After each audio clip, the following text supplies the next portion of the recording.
on, you bastard! Brought to you by supporters who probably have better taste than this schmuck.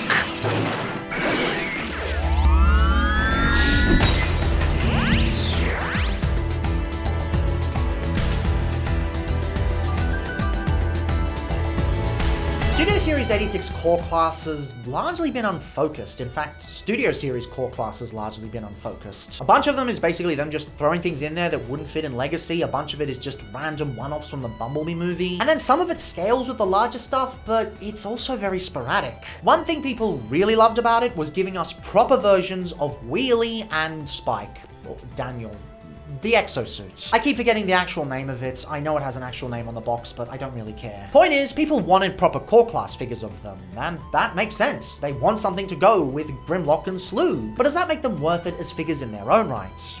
Well, for that, we're gonna have to take a closer look. So we can all agree these two are supposed to be apologies, right? I mean, it's pretty obvious the reason they made these all these years later. Pack-in accessories were cheap and cheap as pack-in accessories are, and now we have these. Fully scaled figures that you finally get years later. But I do kind of empathize with Hasbro. The reason those pack-in accessory figures existed in the first place was as, well, pack-ins for the budget. By putting those accessory figures at the leader price point, it meant that if something had to be tooled out to cut for the budget, they could cut out the accessory figure and leave the actual Dinobot unchanged. So I don't really begrudge those figures existing, and I don't really begrudge these figures existing. Because people wanted these figures done well, and now, well, we have these figures done well. Starting off with Wheelie, who released first. Yeah, it's a pretty good little Wheelie alt mode. In that sort of space buggy, whatever the hell it's supposed to be. I'm sure there's a name on the Sunbow chart for the alt mode, but I'm not going to look it up. It's done quite well. It's very compact. The engineering's quite interesting. You do have a few exposed ball joints on the side there. And of course, you've got the exposed hands, because of course you do. But I mean, it's a core class. It's 20 bucks. What are you really going to do? The color matching is actually pretty good. I mean, yeah, you've got some orange on the front here, and it is different from the actual plastic orange. But I'd say it matches up pretty damn well. At least better than some other oranges I've come across in the past. Autobot symbol is done clear and crisply. I think the beige is done okay, I suppose. It does have a bit of that chalky texture to it, but it's not heinous. The one thing I would have changed is I would have loved some clear plastic on the windshield there. Yeah, I know a lot of people prefer opaque plastic, and I know the color matching and all of that stuff, but it just looks so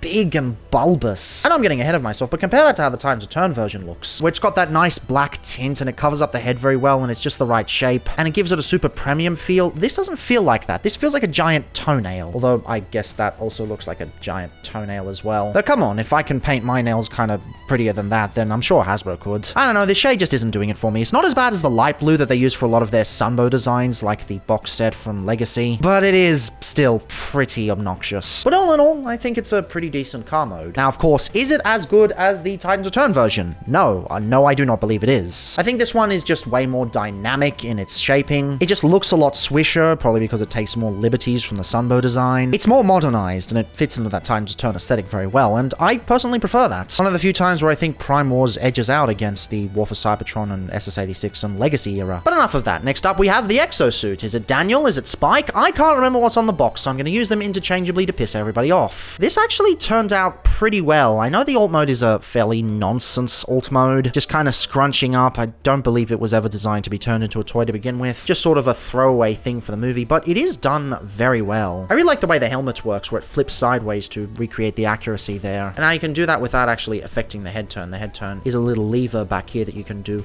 That is super satisfying in a much better way compared to most third-party outings. The wheels at the front do look a bit goofy, but the design in general is a bit goofy, so I don't really consider it that big of an issue. I really like the way the arms fold up into the sides here. I know it doesn't look very good, but it is very fun to transform. And the way the fists rotate around, that's pretty neat. That is very neat indeed. Yeah, you get an exposed mushroom peg there, but I don't really mind. Back's pretty clean too, though it obviously is just two legs sitting at the back there. But let's be real, if you can let Optimus Prime get away with it, you can let this get away with it as well. Now, interestingly, this actually comes with two of the accessories as well. You may notice at the back as well that there are two blast effect ports. That's because you actually get two blast effects in the pack that, you know, add on there. I don't really like the way they're solid plastic instead of that rubbery material the rest are made out of. It does mean that their applications are somewhat limited, and they are a bit tight, but it is a very lovely effect. It just makes him a lot more swooshable, and I mean, he is pretty swooshable, even though his wheels aren't pinned or anything. But you know, he's a pretty decent little Legends figure, and it's nice to see that we're getting some more blast effects after they sort of just drop them after Earthrise. We need more consistent new blast effects, and I don't just mean ones packed in with Commander Optimus Optimus Prime or anything similar to that. We need genuine new ones, like properly at store shelves and not just packed in with massive things, or reused from the same Commander class figure from several years ago. We need accessible new blast effects that everybody can get. Now, of course, dimensions wise is about 8 centimeters long, roughly 4.2 centimeters wide, and 4-ish centimeters tall. And Wheelie is roughly 7 centimeters long, 3.5 centimeters wide, and 3 centimeters tall. And of course, for a size comparison, here they are next to a standard Legion figure, a standard core class figure, although they are core class figures in general, though I guess they're a bit small compared to most, a standard modern Micromaster, a standard modern Minicon, a not so standard Lego minifigure, and Crumbs. Transformation on these is actually kind of interesting. In fact, I'd say more interesting than the Titans Return version in this instance. That's the one thing it has over the Titans Return version. The transformation is a bit more inventive. Not that the exosuit has any point of comparison. You want to unpeg the arms and bring them down like so. Bring the butt flat up, untab the roof, the legs fold down, they separate and rotate outwards. There's a double sort of hinge there. They're both hinged down the same pin. You know, they move separately. Rotate the legs like so. They actually sort of lock into place. Not really lock, but they sort of sit in a certain orientation. Foot comes up. Second verse, same as the first. The windshield pops up and allows you to move the head down. You need to make sure everything's all the way out so that you can bring that down all the way. And there you have it, a kind of interesting transformation. I mean, it doesn't do anything we haven't seen on a Transformer before, but in regards to Wheelie, yeah, it's pretty neat. And I guess the neatness only comes from it trying to be accurate, but still pretty neat. Now, the exosuit has a bit more to it. First thing you want to do is rotate the helmet like that. Untab the arms from the side here. They will just sit there, and you can bring the shoulder wheels back like so, bring out the shoulders as well. Then these just go the rest of the way as well, and you can bring the arms around like that. So down,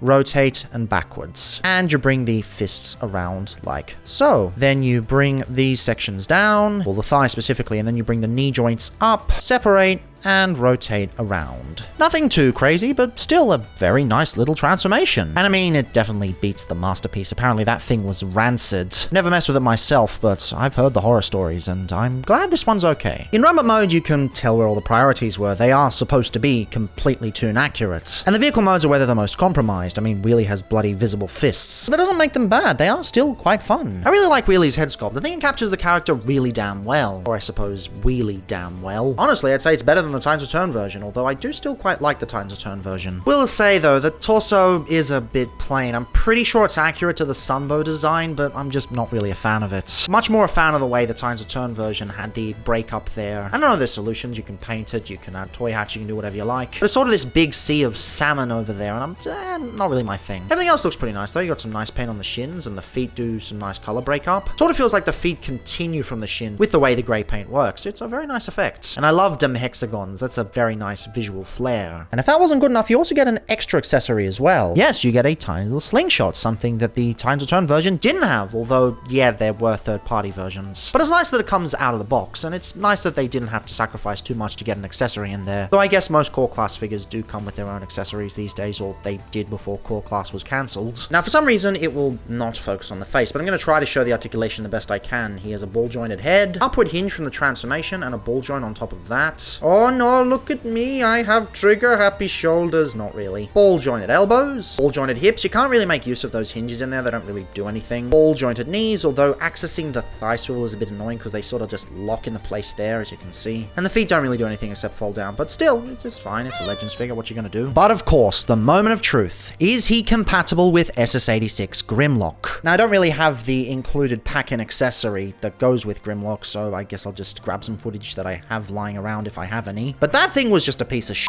so having a proper replacement that's available on shelves would have been really nice. Slight problem though.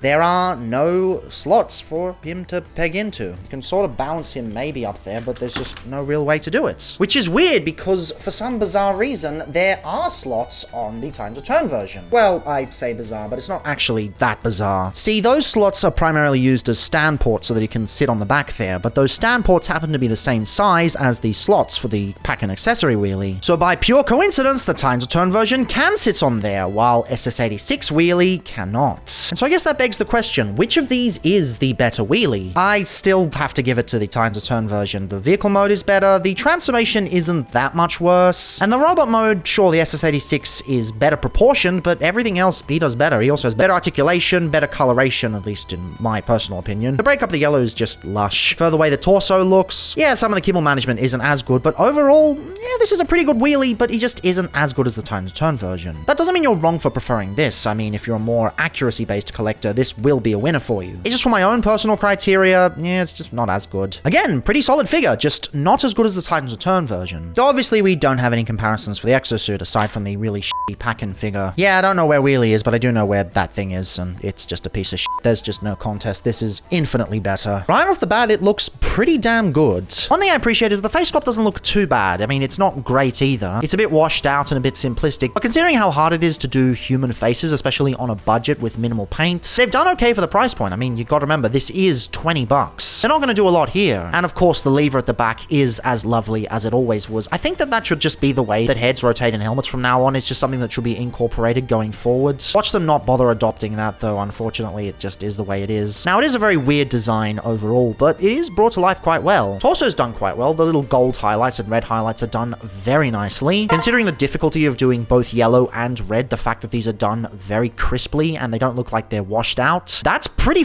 commendable. I gotta give him kudos for that. And I quite like the little blue highlight in the middle there, as well as the blue on the fists. It's not the same blue, weirdly enough. They have two separate paints for two separate blue highlights. I always get a bit weirded out by that. I don't know why they do that. One thing I do not particularly like, though, is the fact that these thigh pieces are painted as opposed to cast in full blue plastic. Because it just means they're gonna chip over time, especially since that little tab there is where it locks in. Not particularly a fan of that, but I mean, it's just a minor issue. Overall, pretty nice figure. Not a fantastic one, but doesn't have a lot wrong with it. Of course, for articulation, you got the head as you do. Because of the transformation, he actually has universal shoulders, which is very nice. Unfortunately, there's no bicep swivel, but he does have a 90-degree elbow and an elbow swivel. And I suppose you can transform these into guns if you really want to and use the weapons there. Or put the blast effects on them, which is a nice touch. From there, it's pretty simple. You've got ball-jointed hips and ball-jointed knees. And you'd think you'd be able to utilize that extra hinge at the back there for extra mobility, but it doesn't really work that well. Each joint sort of clashes with each other, so you can only get just above 90. That's not actually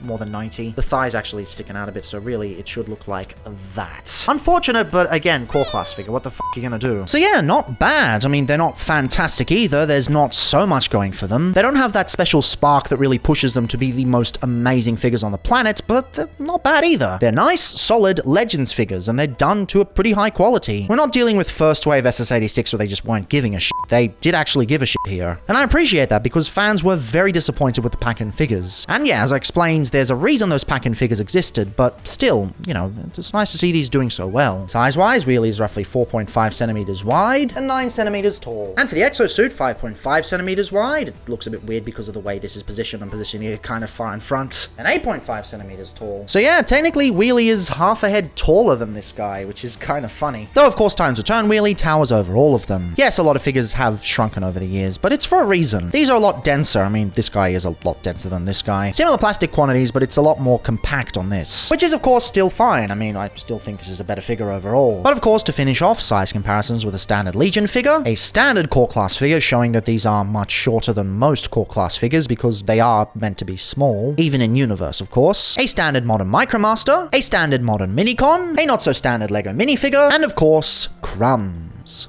My thoughts on Wheelie have pretty much been discussed. He is pretty good. I know a lot of people don't like the Times Return version, but everything it does is way more up my alley. It just looks better, it poses better, it transforms better, at least when it comes to me. So if you're gonna get one of the two, I would stick with the Times Return version. It's also way cheaper on the aftermarket these days. I don't know why, but Modern Chug sells for a lot. It's kind of creepy. Calm down, let other people back collect, come on. Little recommendation if you are back collecting, check Facebook, it's always good. As for the exosuits, it's alright. It basically turns into nothing, but the turning into nothing is kind of clever. I do kind of wish they'd gone balls to the walls with the conversion though. They could have done so much more with it. They could have made this one of the best surprises of the core class line, and in the end, it's just okay. So if you want these as character representations, they'll do you quite well, but if you want them as fun toys, they're an easy skip. You won't regret purchasing them in any way, but you also won't find as much joy as I would have hoped. As I would have hoped anyway. Maybe you'll enjoy them more, but that's just me. But tomorrow, let's shift focus on the Studio Series core class and take a look at something that's supposed to scale with the larger figures. One that was criticized heavily by collectors at the time for being oversimplified, but perhaps there's some brilliance within. See you tomorrow!